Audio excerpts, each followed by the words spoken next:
पायजामा, अंधविश्वास हमें दूसरों पर विश्वास करना सिखाता है। हमें सिखाता है कि हमारे कर्म चाहे कैसे भी हों, उनके फल से बचने का रास्ता है। और यही अंधविश्वास अधर्म का बहुत बड़ा मार्ग बन गया है। अधर्म ही तो हो रहा है यहाँ, और मेरे इष्ट देव चाहते हैं कि मैं पूरी शिरडी को इससे मुक्त कराऊं। मुझे विश्वास नहीं है इसके प्रमाण पर। ऐसे बहुत सारे ढोंगी देख चुका हूं मैं शिरडी में। तुम्हें कोई चिंता सता रही है? किसी के बारे में सोच के परेशान हो ना तुम? मुझे तो सभी की चिंता सताती है पायजामा, सभी की चिंता।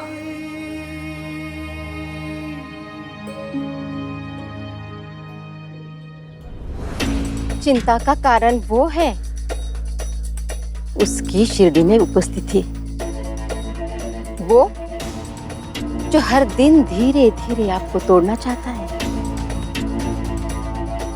आप तो शिरडी के सूर्य हैं, लेकिन कुछ दिनों से आपके यश, आपके कीर्ति पर उसके नाम के काले बादल छाए हुए हैं।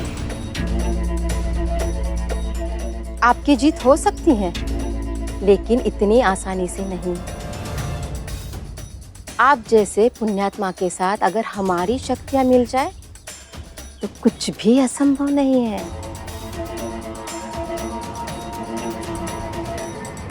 शिरडी मेरे गुरु का स्थान है, मेरी मां का घर है, और मुझे यहां से कोई नहीं निकाल सकता, कोई भी नहीं।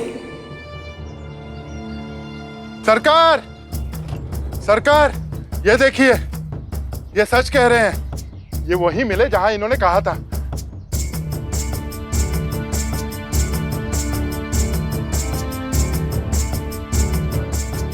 विश्वास तो हो गया, लेकिन देर हो गई।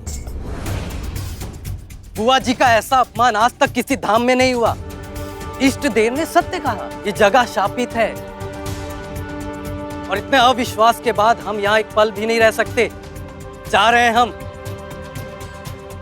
हम तो सहायता करने आए थे, लेकिन जहां का मुखिया ही हम पर विश्वास ना करे, हम वहां कैसे रहें?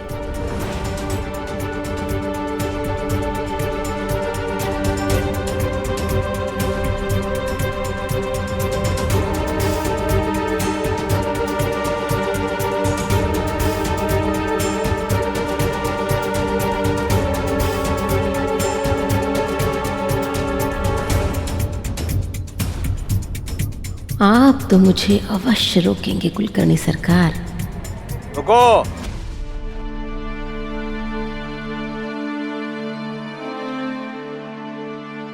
मैं कुलकर्णी सरकार शिरडी का मुखिया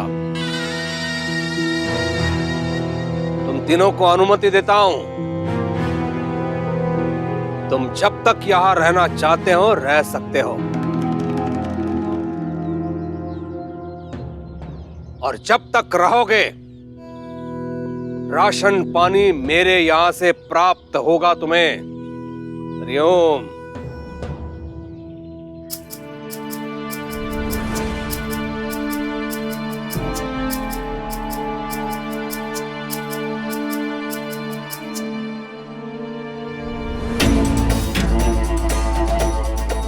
कुलकर्णी सरकार, आप तो बड़े ही आसानी से हमारे बुने हुए जाल में फंस गए।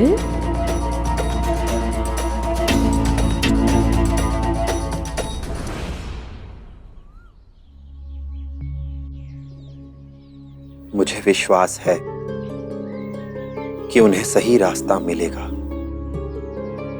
लेकिन बड़ा सवाल यह है कि तब तक कितना नुकसान हो चुका होगा यहाँ पर। नहीं नहीं, छोड़ दो इन्हें। ये सारे सिक्के मेरे हैं सोने के। नहीं, मैं नहीं दूंगी इन्हें। नहीं, मत लेके जाओ, ये सब सिक्के मेरे हैं। बिंदु, क्या हुआ? हाँ? कहाँ गए? ठीक तो है? सिक्के, सिक्के, अरे सिक्के कहाँ गए मेरे? अरे क्या हुआ? होगा क्या? अरे हाथ में आया हुआ सोना मिट्टी हो जाए तो चैन कहाँ से मिलेगा?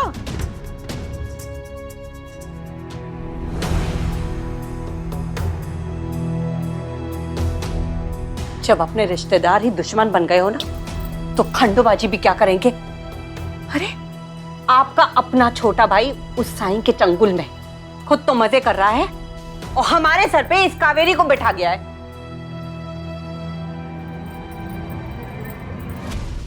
क्या ऐसे क्या देख रही है मुझे? ये जो कुछ भी इस घर में हो रहा है ना, सब तेरी वजह से हो रहा है। अरे अपने पति को अपनी मुट्ठी में नहीं कर सकती क्या तू? शांत हो जाओ और बोलो करना क्या है? करना क्या है? इसे अभी के अभी इस घर से बाहर निकालिए। जब घर के खर्चों में ये हाथ नहीं बटा सकती तो क्यों पाले इसे हम? लेकिन वे कुछ नहीं। निकलो यहां से, निकलो।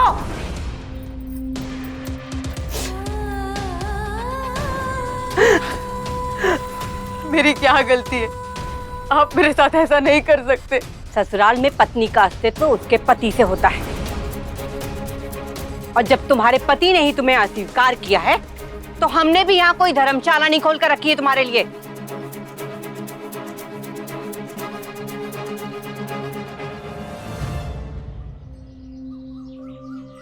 ठीक है, घर के अंदर मेरे लिए जगह नहीं है ना, तो आंगन में कोई भी एक कोना दे दीजिए, मैं यही रह लूंगी और कभी कुछ नहीं मांगूंगी।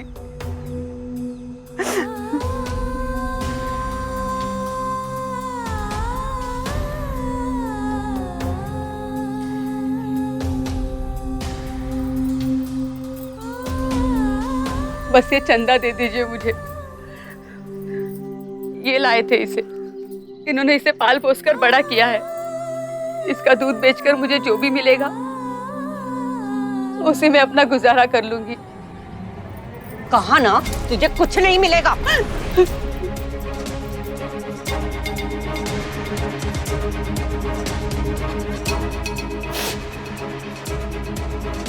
चलिए। कहते हैं किस्मत जिसको कर्म का फल है, जीवन में कर्म योग का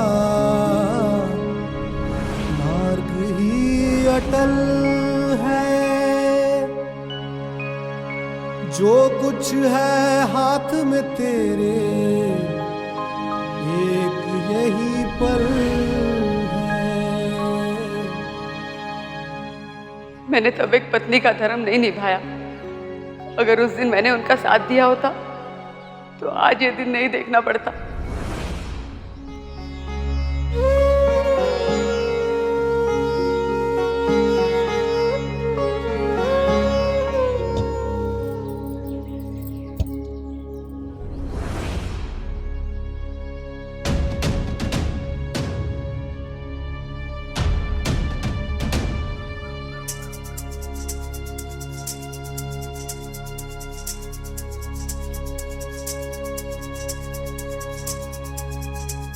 कावेरी,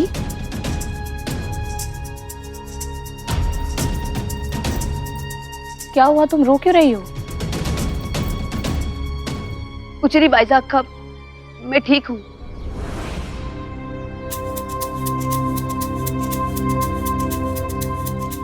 मैं तुम्हें इस तरह दुखी नहीं देख सकती कावेरी, मुझे कुछ करना होगा।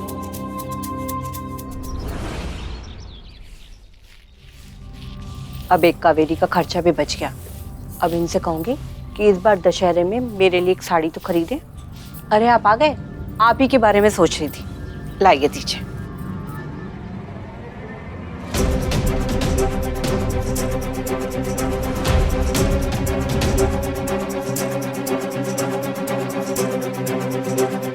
कहा था ना कि इस घर में दोबारा मत आना।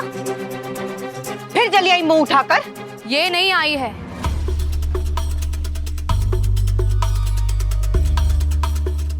हम इसे लेकर आए हैं।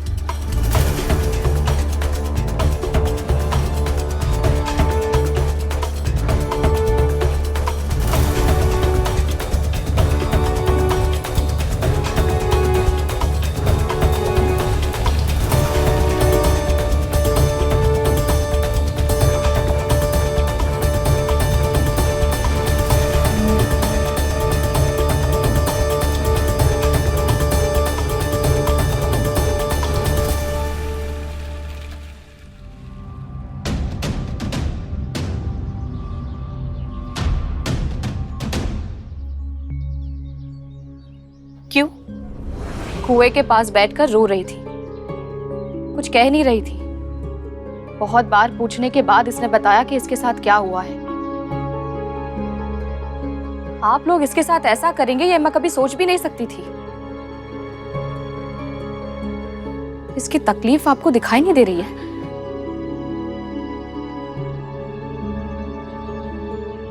मैं तो आप लोगों के घर में घुसकर आपके निजी मामलों में दखल नहीं देती हूँ।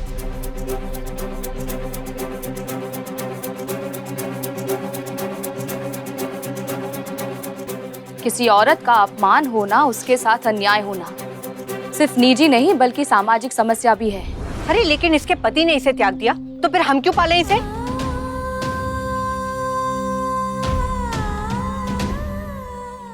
क्या आप भी इस बात से सहमत हैं?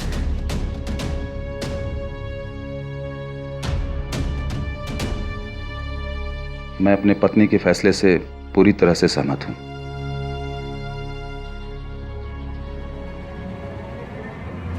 पत्नी का साथ देना अच्छा होता है, लेकिन तब जब वो सही हो। पहले आपने अपने भाई का साथ छोड़ दिया और अब उसकी पत्नी को घर से निकाल रहे हैं। अपने परिवार के साथ ऐसा कोई करता है क्या? आप लोग जाइए यहाँ से, हम देख लेंगे कि क्या करना है हमें इसके साथ।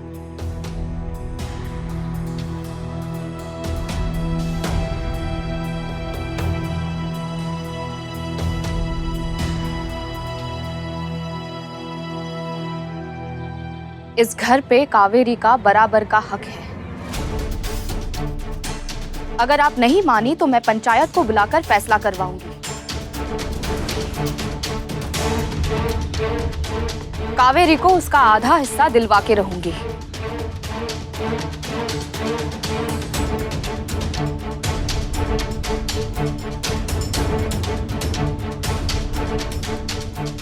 सोना गया सो गया, अब आधा घर भी ना चला जाए, मनोज कहीं की।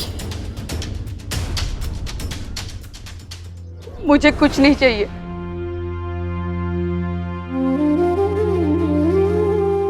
बस ये चंदा दे दीजिए मुझे। इसका दूध बेचकर मुझे जो भी मिलेगा उसी में अपना गुजारा कर लूंगी, और घर के आंगन में सोने के लिए एक जगह दे दीजिए। सस्ते में छूट गए, नहीं तो क्या पता घर का आधा हिस्सा ही मांग लेती। चंदा चाहिए तुम्हें? ले लो। और घर के बाहर आंगन में एक कोना भी दे देंगे सोने के लिए तुम्हें, ठीक है?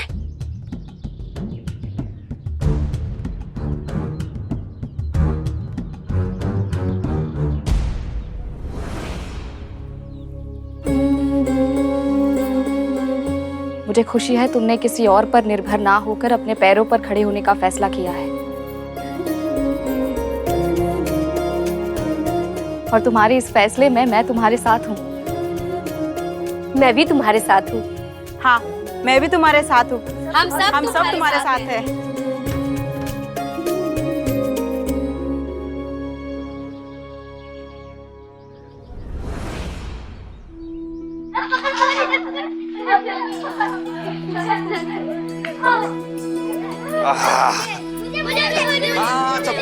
सबको मिलेंगे, सबको मिलेंगे, मीठे बेर सबको मिलेंगे। ये लो, तुम भी लो, तुम भी लो, और तुम भी लो, और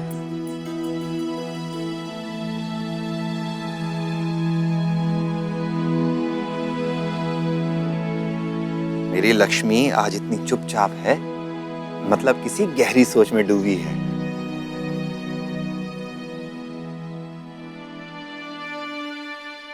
आज गुरुजी ने बहुत सारी कहानियां सुनाई पुराणों से। अरे वाह! और उन कहानियों में मैंने सुना कि भगवान अपने भक्तों की मदद तब करने जाते हैं जब वो भक्त उनसे प्रार्थना करता है, उन्हें मदद के लिए बुलाता है। भगवान अपने आप क्यों नहीं जाते हैं? प्रश्न तो अच्छा है। तुम्हें क्या लगता है इस प्रश्न का उत्तर क्या होना चाहिए? ओहो, पता होता तो तुमसे क्यों पूछती? तुमने वो कहावत सुनी है कि ईश्वर उन्हीं की मदद करता है जो अपनी मदद खुद करने में विश्वास रखते हैं। नहीं, पहले कभी नहीं सुनी मैंने। लेकिन ऐसे क्यों? जो अपनी मदद कर सकता है उसे भगवान की मदद की क्या जरूरत है? क्योंकि ईश्वर अपने भक्त की शक्ति, उसकी ताकत जानते हैं। वो जानता है कि उसके बंदों में क्या सामर्थ्य है। इसीलिए जब कोई मुसीबत में होता है तो ईश्वर चाहता है कि वो अपनी मदद खुद करे, पहले खुद कोशिश करे। अगर ईश्वर पहले ही मदद करने आ जाएगा तो उसके बंदे उस पर ही निर्भर हो जाएंगे, कमजोर हो जाएंगे। धीरे धीरे उनकी आत्मिक शक्ति, उनकी आत्मनिर्भरता कम हो जाएगी, उनका व्यक्तित्व कमजोर हो जाएगा।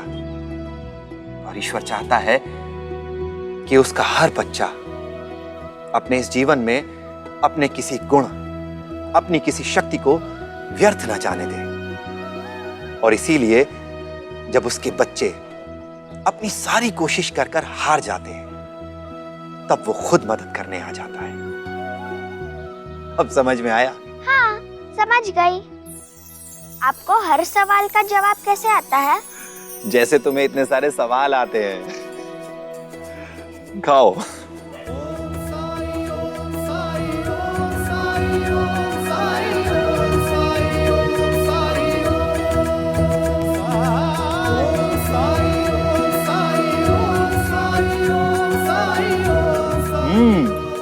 बहुत मीठे हैं।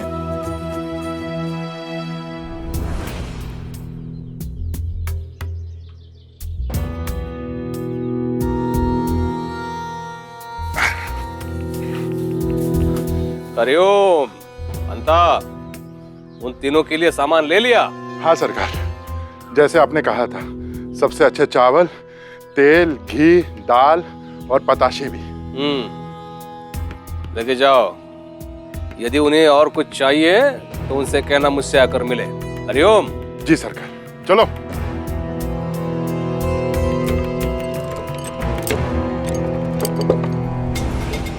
उन लोगों का कहाँ सच साबित हो और उनके अनुसार साई शिरडी छोड़ के चला जाए।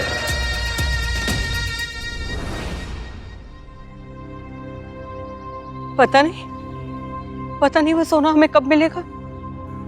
अरे बिंदु, इतना मत सोचो, नहीं तो तुम्हारी तबीयत खराब हो जाएगी। पर वो सोना हमें चाहिए। वो सोना हमारा हो सकता है, हम उसे चुरा लेते हैं। पागल हो गई हो क्या? तुम्हें पता है ना कि कुलकर्णी सरकार चोरों को कितनी बड़ी सजा देते हैं। चलो, कुछ भी बोलती रहती है। बालक,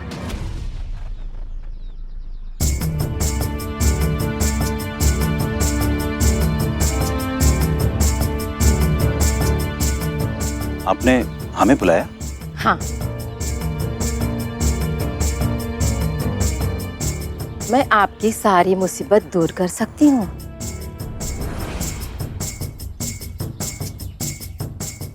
ऐसे मैं जानती हूँ तुम दोनों दुविधा में हो।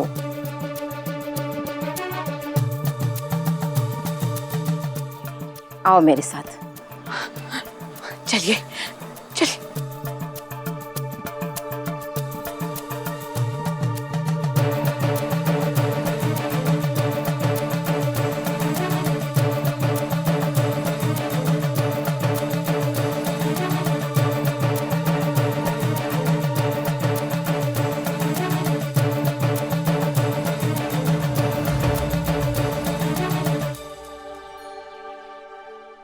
वो सोने के सिक्के हमारे हाथ में आकर के भी चले गए।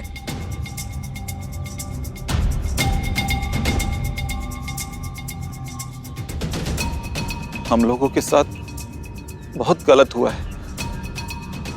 सब उस कावेरी की वजह से। अगर उसने अपने पति को वश में कर लिया होता तो आज वो सोने के सिक्के हमारे पास में होते और हमारी जिंदगी कितनी आराम से कट जाती। लेकिन वो सोने के सिक्के वो साईं के पास है।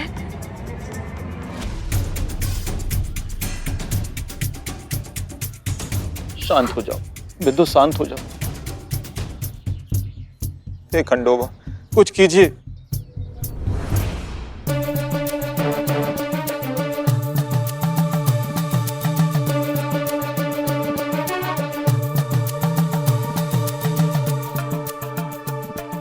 भगवान भी यही चाहते हैं कि वो सोना आप ही के पास आए, और वो आएगा भी। सच? उसकी चिंता तुम छोड़ दो, हम निकाल कर लाएंगे वो सोने के सिक्के।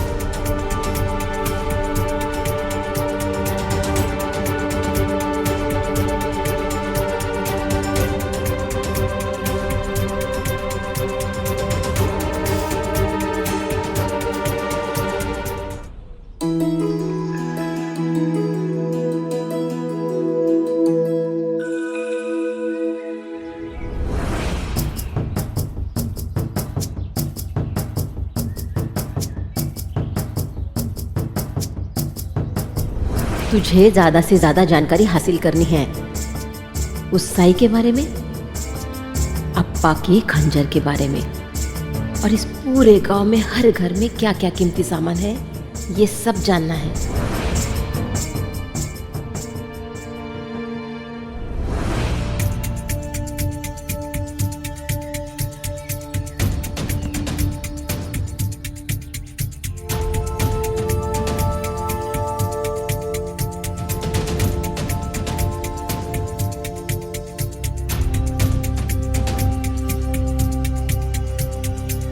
अरे ये पेरू अचानक कैसे गिर गए? मेरी तरफ से दोस्ती का तोहफा तुम्हारे लिए।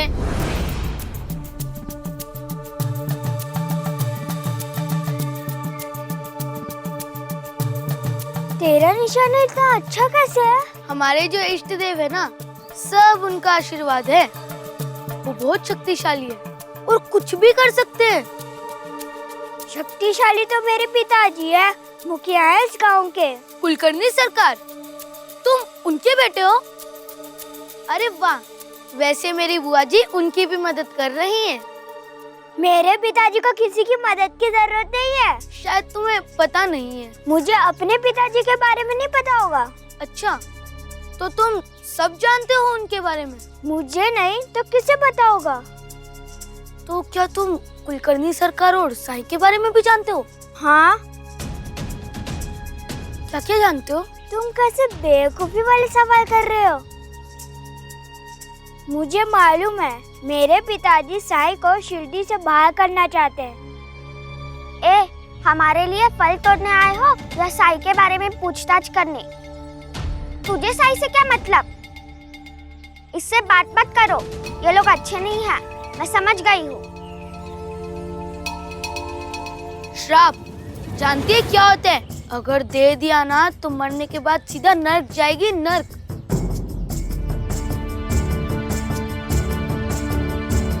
मुझसे उलझना मत, ये सब मेरे दोस्त हैं और हम सब लड़के हैं और तू अकेली लड़की। चल जा यहाँ से। ये बुरे लोग हैं, इनकी बातों में मत आना।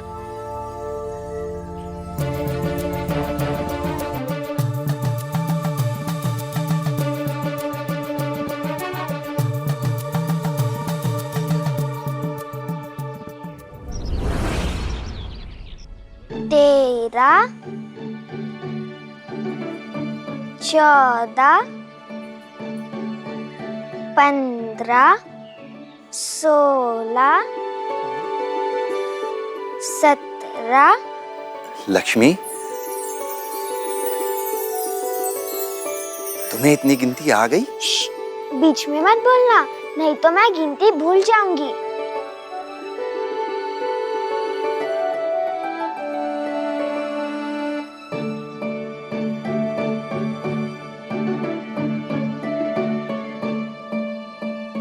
और ये 25। अच्छा हुआ तुम खुद ही आ गए, मुझे तुमसे कुछ पूछना है। पूछो लक्ष्मी। ये नर्क क्या होता है? नर्क?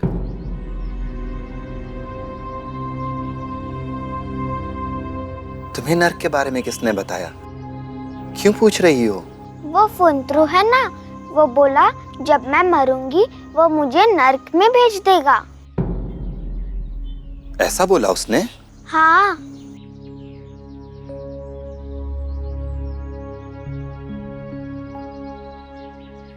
लक्ष्मी, जब हम सच्चाई से दूर हो जाते हैं, अच्छाई से दूर हो जाते हैं, तब हम नरक की तरफ जाते हैं। लेकिन जब हम सच्चाई के साथ साथ चलते हैं, अच्छे काम करते हैं, तो हम स्वर्ग की तरफ जाते हैं। जानती हो स्वर्ग क्या होता है? स्वर्ग जहां कोई डर नहीं, बुरे विचार नहीं, जहां एक दूसरे की मदद करना लोग अपना जीवन समझते हो, वो स्वर्ग होता है। लेकिन जहां लोग मतलबी हों, एक दूसरे की अच्छाई का गलत फायदा उठाते हो, वहां नर्क होता है। और स्वर्ग और नर्क कहीं और नहीं, दोनों इसी दुनिया में है। उन्हें हम अच्छे कर्मों द्वारा या बुरे कर्मों द्वारा, केवल अपने कर्मों द्वारा चुनते हैं। मैं नर्क नहीं चुनना चाहती हूँ साई। मुझे तुम्हारा वाला स्वर्ग बहुत अच्छा लगता है। इस स्वर्ग में रहने के लिए और क्या क्या करना चाहिए मुझे? अच्छा, तो तुम्हें स्वर्ग चाहिए। मैं बताता हूं। अगर स्वर्ग जाना है तो अपने से बड़ों की इज्जत करो, जितना हो सके उनका ख्याल रखो। जब भी तुम्हारे साथ कुछ अच्छा हो तो शुक्रिया अदा करो उस भगवान का। और अगर भगवान को नहीं मानते हो तो अपने माता पिता का। और जब भी कुछ बुरा हो तो उससे सीख लो, उसे सीख लेकर आगे बढ़ जाओ। कहीं अन्याय होता देखो, किसी पर जुल्म होता देखो, कुछ गलत होता देखो, तो उसके खिलाफ खड़े होना सीखो। जितने लोगों की हो सके मदद करो, सबको बराबर समझो। लक्ष्मी, तो तुम्हें स्वर्ग को ढूंढने की जरूरत नहीं होगी। स्वर्ग खुद तुम्हारे पास चलकर आएगा।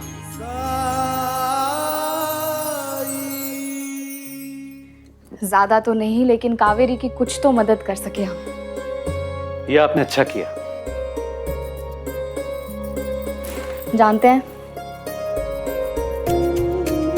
आज मुझे समझ में आया कि अगर हम औरतें साथ हों, एकजुट हों, तो ऐसा कुछ भी नहीं है जो असंभव हो। हाँ, लेकिन अगर मैं अकेली होती तो शायद कुछ नहीं कर पाती। अब ये क्या करके आई? बात बताऊं भाई साहब, अगर रानू जी को द्वारका माई में रहने से शांति मिलती है तो उसे द्वारका माई में रहने से कोई नहीं रोक सकता। नहीं नहीं, बात उन्हें रोकने की नहीं है। बात उन औरतों को सहारा देने की है जिनके पति या तो स्वर्गवासी हो गए हैं या उन्हें छोड़ के चले गए हैं। या कितने पति ऐसे भी हैं जो अपनी पत्नियों के साथ अच्छा व्यवहार नहीं करते हैं। ऐसे में उन औरतों के पास दुख झेलने के अलावा चारा ही क्या बचता है। लेकिन अगर हम औरतें साथ हों तो इतना असहाय नहीं होगा कोई। आप जो चाहती है आप कीजिए, मैं हमेशा आपके साथ हूं। फिर समाज सेवा करने चल पड़ी है। इसे घर का सुख अच्छा ही नहीं लगता। एक बार बर्बाद कर चुकी है, फिर करेगी। हे ईश्वरा, ऐसा कोई उपाय नहीं है कि इसे मैं अपने वश में कर लूं?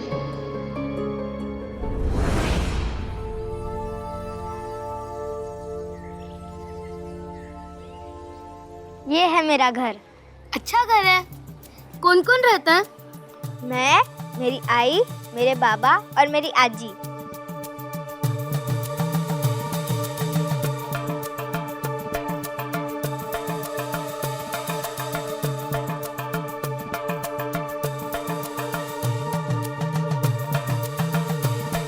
बड़ी आसानी से सारी जानकारी मिल रही है। ये इतने बड़े घर में अंदर जगह तो बहुत होगी। इतनी भी जगह नहीं है। आजी तो मुझे खेलने ही नहीं देती है, कहती रहती है अरे तात्या इधर मत खेल, तू कुछ सामान तोड़ देगा। वो इसीलिए कि तुम्हारे घर में बहुत कीमती सामान होगा, इसीलिए आजी रोकती है तुम्हें खेलने से।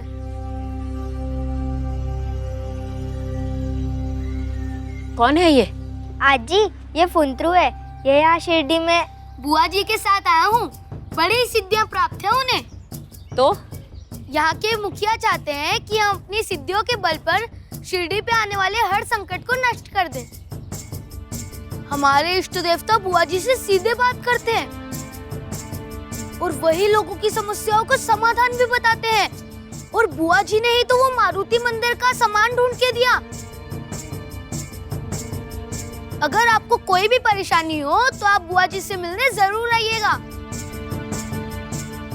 वो क्या है ना, सबको ऐसी परेशानी होती है जिसका समाधान नहीं मिलता, आपको भी होगी।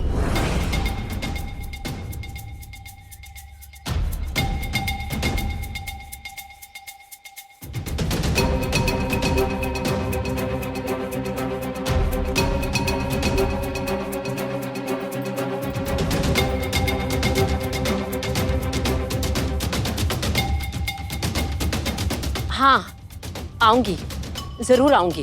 बुआ जी सब ठीक कर देंगी।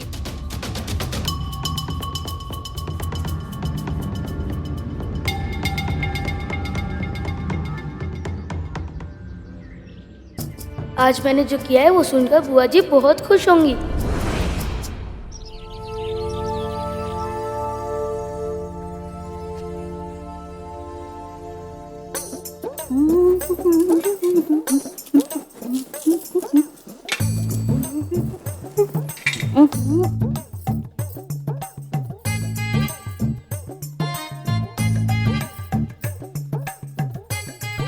क्यों? क्या कर रही हो? ठीक से खाओ, सब गंदा हो रहा है।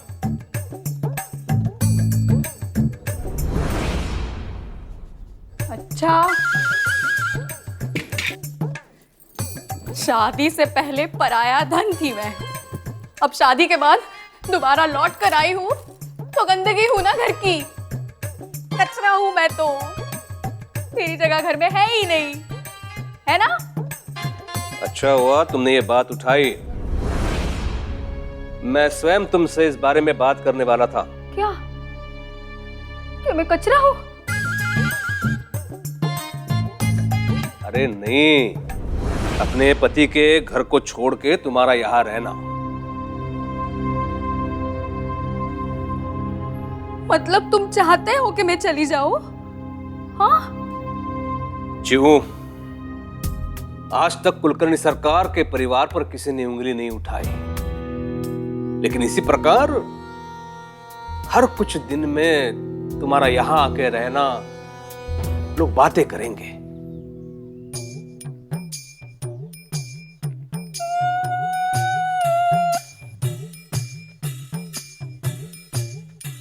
चिउताई, हम सब आपके साथ हैं, लेकिन आपके भविष्य के बारे में सोचना भी तो जरूरी है।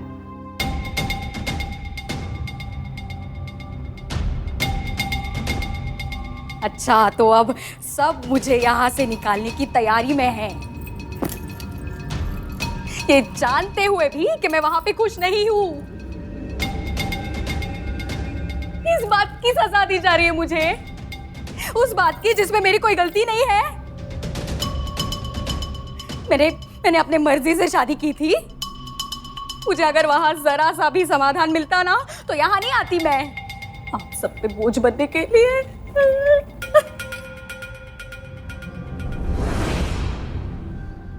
सरकार,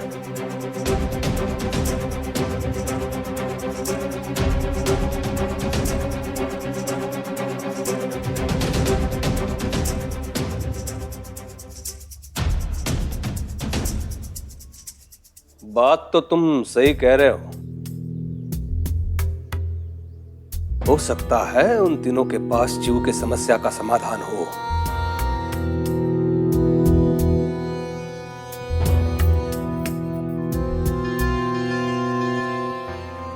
इस समस्या का समाधान कोई बाहर वाला कैसे कर सकता है? और फिर हम उनके पास अपने घर के निजी मामले कैसे ले जा सकते हैं? रुक्मिणी सिद्ध लोग है वो, चमत्कार करते हैं, मैंने देखा है अपनी आंखों से। मिलाओ मैं उनसे, उनका इष्ट देव हर समस्या का समाधान प्रदान करता है। एक बार बात करके तो देखा जा सकता है। आप तो कभी ऐसे लोगों पे विश्वास नहीं करते। मेरा मतलब है ऐसे चमत्कारों पे। साईं को तो आप ढोंगी मानते हैं।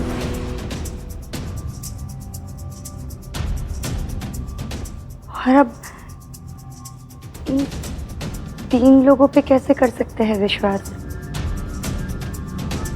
और इन्हें आए हुए तो अभी कुछ ही समय हुआ है शिरडी में। हरिओम।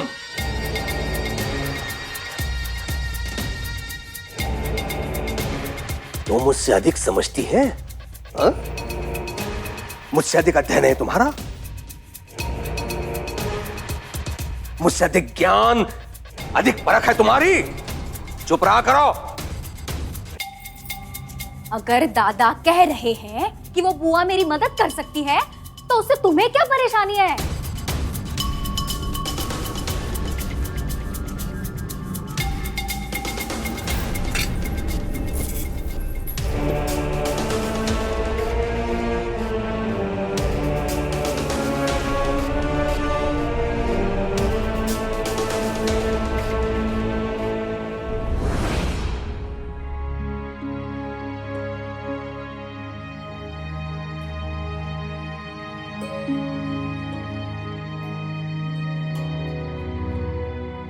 आ गए आप?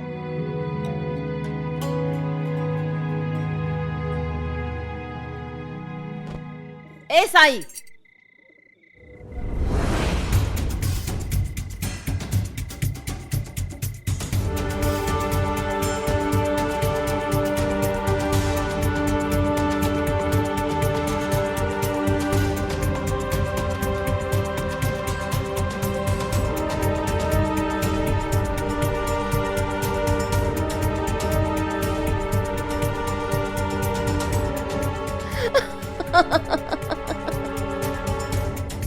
यहाँ इस खंडहर में रहते हो और खुद को चमत्कारी समझते हो?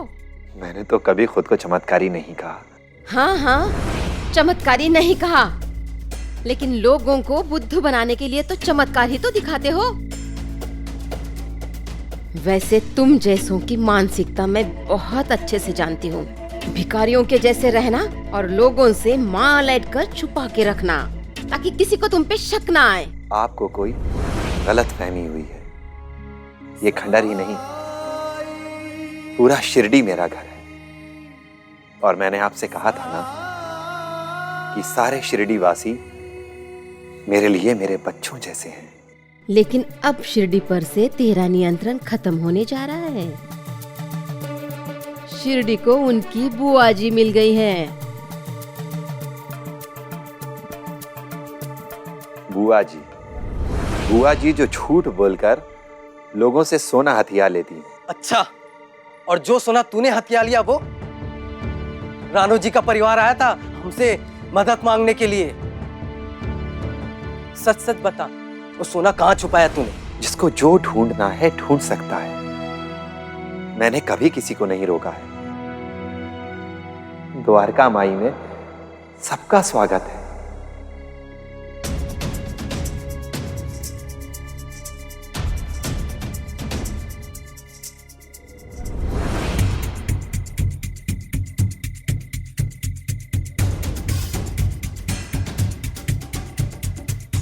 ये कैसा यंत्र है और इससे क्या होगा? ये वो यंत्र है जो साईं के छुपाए हुए सोने को ढूंढ निकालेगा।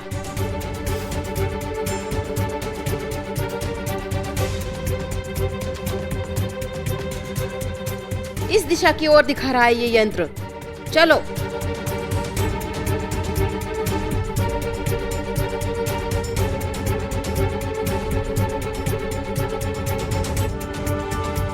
यहाँ इस जमीन के नीचे गाड़ा है सोना।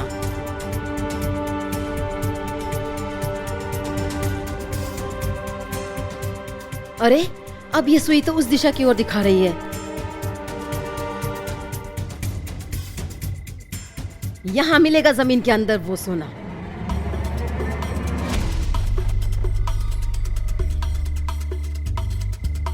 ये क्या हो रहा है बुआ जी?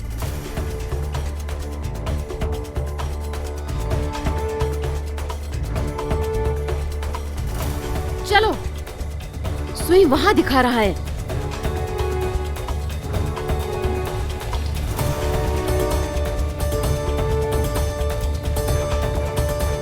बुआ, इसकी सुई तो रुक ही नहीं रही है।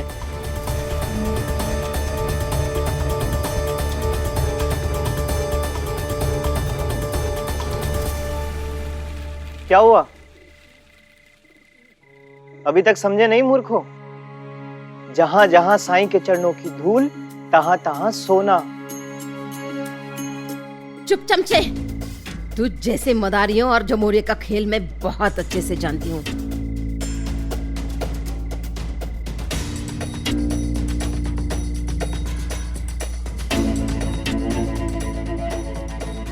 बोल, बोल कहाँ रखा है सोना? बोल।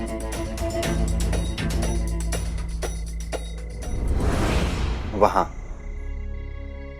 वहां उस टोकरी में देखा।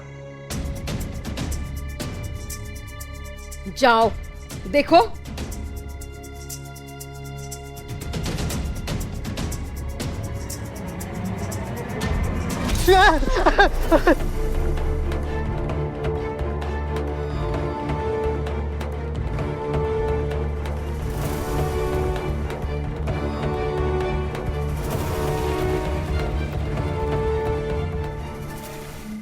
ऐसे और भी मज़ेदार वीडियो के लिए हमारे चैनल को लाइक, शेयर और सब्सक्राइब करें।